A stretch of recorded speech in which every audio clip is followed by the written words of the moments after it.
Hey cousins, I'm Shemaya. It's like papaya, except it's not, and this is Plot Twist Please. Let's get into it. Okay, muffins, there's something I'm gonna say to you, and it's gonna be quick, and it's gonna be poignant, and it's gonna take you 3 to 5 business days to process, but nevertheless, here it is. So, I'm someone who is an emotional spender. Yes, I know the hashtag girl bosses are not gonna be happy with me, but as the resident CEO of this YouTube channel and podcast, I have recently started to get a lot more serious about my spending habits. Unfortunately, due to the fact that I am more likely to be rich before I marry rich, this has resulted in a series of spreadsheets that I will share with you in detail today. Psych! Who do you think I am, a 14-year-old with their first credit card? But what I will reveal to you is that my relationship to emotional spending has changed as of late. Now, if you don't know what emotional spending is, basically, it's known colloquially as a way that one has a relationship to their money in which they aren't very good at budgeting, but if they feel like happy, then they buy something. If they feel sad, they buy something. If they're angry, they buy something. If they're anxious, they buy something.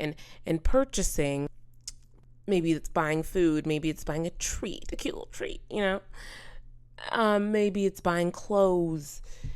And this is not just something that women do. This is a thing that people do.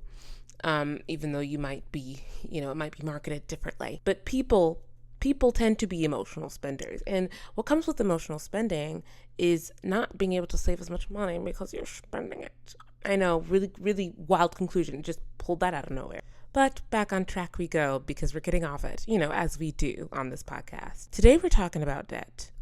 I know, the word debt to some of you must be a little triggering.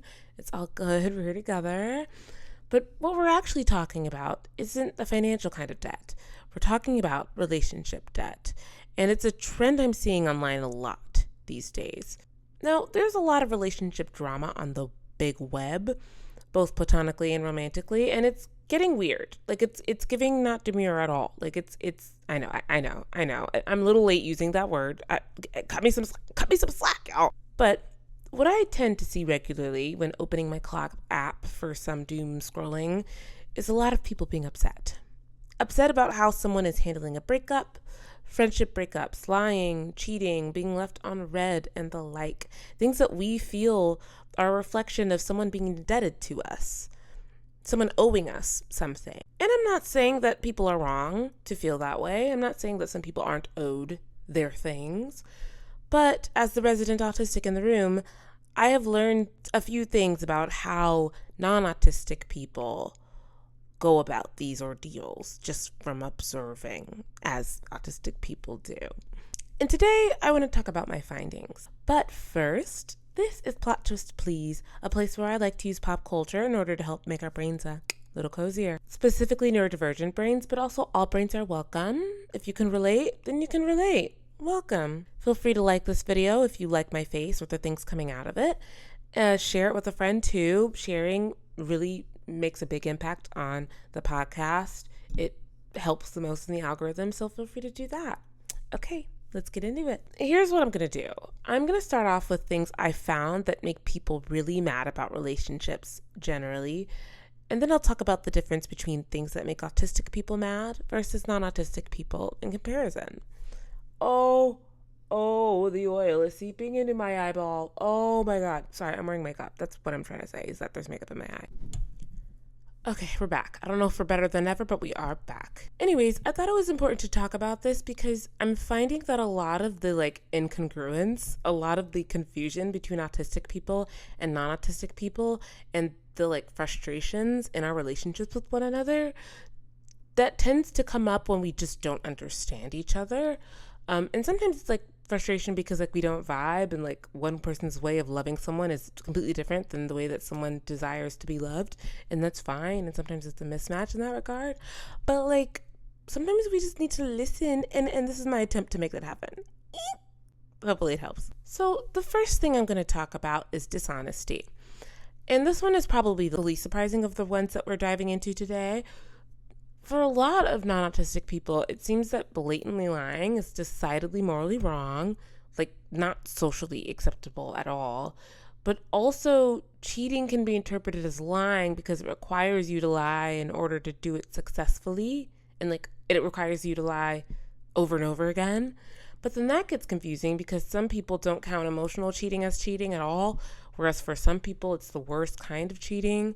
So in that case, I've gathered that it for y'all, or I don't know for you, but for non-autistic people, it tends to depend on what the couple decides. But that being said, my autistic brain has had a few loose ends that it needs to tie up when it comes to cheating, because if cheating is having feelings for someone else, then is that justification for punishing a feeling? And if not, what would you consider starting a relationship with someone who you know is more into you than you are to them? Like, is that cheating because you're lying from the start? But I mean, plenty of people do that. Plenty of people join relationships knowing that they are not going to end up with that person long term, but they know that's what they want right now. Is that the same thing? Or is that just dishonesty? I mean, I know people personally who have done that. I dated people that they knew were more interested in them than they were. I mean, in my opinion, I think women who date men should do that. Oh, kidding. Just kidding. But then what's the distinction then between dating someone who you don't even like and liking someone you're not dating? Is there a distinction? These are the questions that I'm not going to answer because I think everyone has their own answer, but they do in fact keep me up at night. And now they're going to keep you up at night. But this is just one of the things, one of the ideas that I think causes confusion between non-autistic people and autistic people, and generally, I think people. Now, there's something about dishonesty that for me really grinds my gears. It grinds my gears. And I wonder if a lot of other autistic people feel this way, but I find that I have a very strict idea of like what's right and wrong. And when something crosses that line into, wrong territory, then it's really hard for me to put it in a gray area. Like, it's hard for things to be morally gray for me because I just feel like I think there's a part of my brain that feels like that system is inefficient. Like, if something's morally gray, then how do you operate? Like, how do you create a rule if the rules can be broken and there are no consequences? You know what I mean? Like, I feel like that's what my brain does when it comes to like morally gray areas, especially when it comes to dishonesty. And I think that's one of the reasons why the way that autism is for me is it's really hard for me to be dishonest. And I don't count masking as being dishonest. For me, and I wonder if other neurodivergent people feel this way, it is extremely hard for me to lie successfully, to the point where I just have stopped doing it altogether because I know that it's just either not going to be convincing or is going to cause me to have to go down this rabbit hole of having to continuously prove a lie that's eventually going to unravel itself. So it's almost illogical to lie then. So what does this have to do with emotional spending, right? Going back to the definition of emotional spending in the context of this episode being putting emotional energy into a relationship, that's the context we're looking at it for this episode. I feel like the metaphor might be getting away from us, but just bear with me. I'm sorry, bear with me. Here's how I've reshaped my idea of dishonesty in my head based on how I look at relationships. I think I'd always perceived honesty as a reflection of care. So like if someone was honest with me, it showed how much they cared about me. And I still believe that. But I also think I had very strict ideas for a long time of what honesty was and what it was supposed to feel like. And I think more often than not, if there was any kind of gentleness behind it, I would think it was a lie, or I would think it was dishonest. Like, I think I was so used to harsh realities or to harshness, not because of my upbringing or anything like that, just because the world was not, this sounds really melodramatic, saying the world wasn't kind. But your girl was bullied, and sometimes the girlies get bullied, tee-hee. But yeah, I think I was so used to the kind of intimate relationships, intimate in the emotional sense, where the person you trusted more than most people was harsh toward you. And I perceived that as honesty. And sometimes I'm sure it was honesty, but other times I'm sure it was just cruelty. I think over a long period of time, I've gotten so used to experiencing honesty packaged a certain way that it showing up in a different package made me want to throw it away entirely, and made me want to devalue it. It's similar to someone saying I love you, which is very honest to them. I'm in this scenario, and is very honest, vulnerable admission, but your logical brain hearing that goes, okay, but that sounds too good to be true, or that can't be the truth because it doesn't hurt.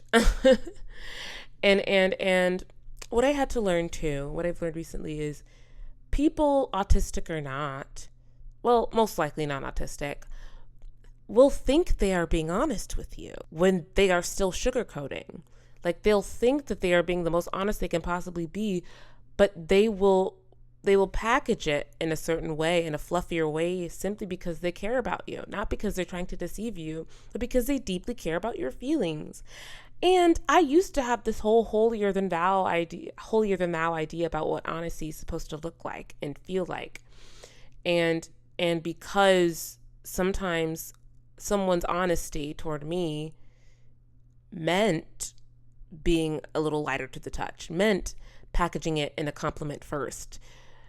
I used to think that was like cheap and gross and annoying and as bad as the most bold-faced lie that anyone could tell me. But it wasn't that. It wasn't a lie. It was someone trying to protect you. And now, granted, sometimes your attempt to protect someone does end up hurting them. Sometimes you trying to spare someone's feelings causes more damage than it would if you had just been blunt. But I've also experienced the other side of that coin, where someone trying to protect my feelings actually helped me digest the information better, or helped me realize that it wasn't that I was doing something wrong. It's just that it could be done better. And I needed to stop seeing that approach as bad or wrong or dishonest. And I think it would benefit a lot of autistic people to have that kind of mentality of, sometimes people just love you and it's okay for them to be gentle with you. And honesty to them might look different than it does to you. And finding that middle ground is the tricky part. Finding the like soft, gushy part where it's like you are able to digest the information and receive care, but also they still feel like they're offering care in a way that's comfortable to them, matches up. Now let's talk about unequal labor. I've been grappling with the idea of this when it comes to relationships, and it just makes me feel so uncomfortable because I'm used to hearing like labor, like that term associated with, capitalistic interests and with, a 9-to-5 or a job, like a literal job that you get paid for. And it was uncomfortable for me to use that word in the context of relationships for a long time.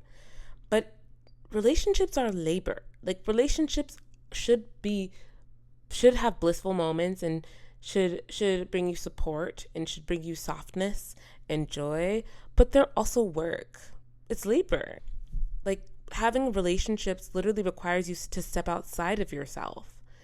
And sometimes if you are so used to stepping outside of yourself that you lose touch with yourself, that can cause resentment. And I think that's where that idea of relationship debt comes into play, where you feel you're owed something because you've offered so much already. And let me tell you, generally, people don't like to feel like they're putting more effort into a relationship than someone else is.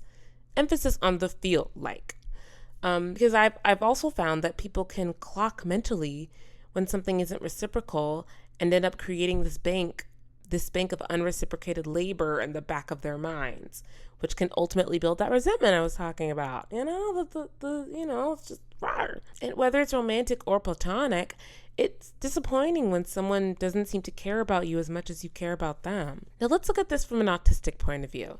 I think autistic people have very specific ways of showing care that may not resonate with non-autistic people. And so it confuses us when they don't see that we love them. And it confuses them when we don't see why they don't see that we love them.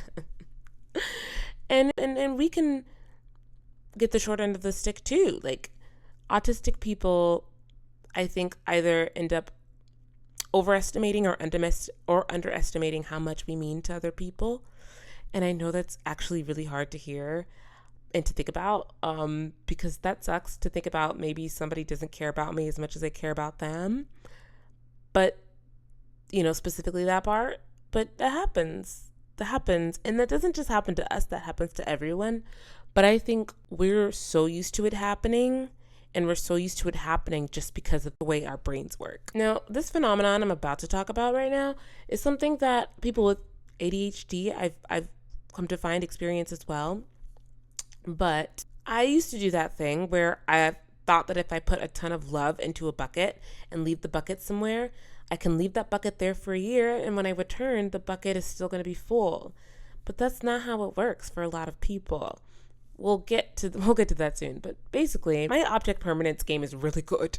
Almost too good. If you don't know, object permanence is the thing that your brain does that reminds you that just because something isn't directly in front of you at this very second doesn't mean it doesn't exist at all.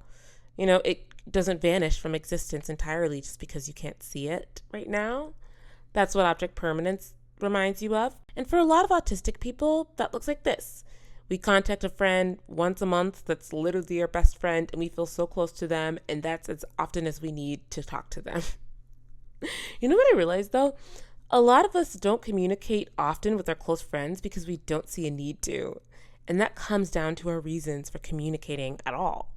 This was actually very this is a wild thing to uncover about myself, Loki, because I was like, wow, I really be out here leaving people on red. And I don't mean to, but it's like, dude, you gotta talk to people. Basically, autistic people communicate when we think information needs to be transferred. And if we don't see that information needs to be transferred, like if there's no life update, if there's nothing to report, then we're like, okay, then we don't need to report. We're not just talking to people for the vibes. Even though I've come to enjoy a vibe as of late, but for us, communication is purely to get information from one person to the next. And if there's no information to be communicated, then we're like, okay, but why would we do it? No, it's actually really fine. It's actually really slay, actually, because we're efficient. But truly what I'm learning about that is like, not only do I need accommodations as an autistic person in my relationships, but sometimes I need to be willing to accommodate my friends. That's the thing about a relationship, is like, it's reciprocal. Like, yes, it's a disability. Types of neurodivergence are disabilities, but there's still a person on the other side of it all. Like, there's a person with their own needs too. And I think sometimes we get so lost in our heads about like, our own specific traumas and like what we need, which is still valid, and we should still build a life based on like making ourselves comfortable and making ourselves happy and healthy. But sometimes our comfort can be a crutch. Can I say that? So the last mini topic I'm going to talk about is not having a return on your investment. The concept of what was it all for? I invested so much into this person, whether romantically or platonically, and nothing came back. I didn't get what I invested in. Like, I didn't get anything from that investment. I spent years cultivating this relationship and got dropped like a hot popsicle on a summer day. And I think this is the hardest thing for me to grapple with, and I think for a lot of autistic people, because like, it's rooted in change, and it's rooted in the idea that like, you can't control people. Like, you literally can't. You literally can't control the decisions people make or the indecisions. You can't control how people react to their own traumas. You can't control how people feel on a given day. And it's like, you have to just know that that's not your fault. And you have to just know everyone isn't going to be for you at all times. And even the people who are for you right now might not be for you in 10 years. And that doesn't mean you did anything wrong. Like, that doesn't mean that you failed at friendship or at relationships. These things happen. Plus, just because you are someone's most important person today doesn't mean that you will be forever. At a certain point, people can stretch their empathy so much and it stops. There's this concept called the universe of obligation. It's a term coined by sociologist Helen Feen. And basically what it means is there are specific people, there's a circle of people in your life who you feel obligated to care for and help. And that can be your immediate family. That can be your group of friends. That can be several groups of friends that you have. That can be individuals speckled about throughout your life. But those are your people. And anyone outside of that, you don't necessarily feel like it's necessary to care as much or to put as much labor into that relationship or to put as much energy or emotional stake have you into what that person does or how that person feels. You don't feel obligated to make sure that they are okay. And I realized that I'm someone who has a larger universe of obligation than most people. And that's not a good or a bad thing. That is not positive or negative. It just is. And frankly, I think a lot of autistic people have this extreme level of empathy where we feel like people should just be good to other people and that's it. Like, that should just be. But what I've realized, that means that I, as an autistic person who feels deeply, am going to get hurt a lot. I'm, in most cases, going to care for someone else more than they care about me. Granted, I have a ton of people who care about me and help me become the best version of myself and make me feel loved and cared for and every single day. But my circle is larger than most. The length that it extends is beyond most. Some people's universe is their family, some is their ethnic community, and and some people it's literally just like their wife and kids. And I won't judge that. People are sometimes like literally just like fighting to survive and doing the best they can. But I do think that we need to acknowledge how hurtful that can be when you are realizing that for the first time, and how painful that can be when you are confronted with someone whose universe of obligation is smaller than yours. It can be frustrating when you come across someone who refuses to care for you as much as you care for them, or refuses to show you as much empathy and to give you as much space or as much of a safety net as you're giving them. I get it. And frankly, it has taken a ton of pain and frustration and confusion to get me to the point where I am in love with me. Despite the experiences where people were unkind or, took their frustrations out on me because I was the easiest target, etc., etc., etc., beep, beep, bop, boop. One thing I do know, an infallible belief that I hold, is that if I want joy, it's there. It might take a long time for me to find it, but it's mine.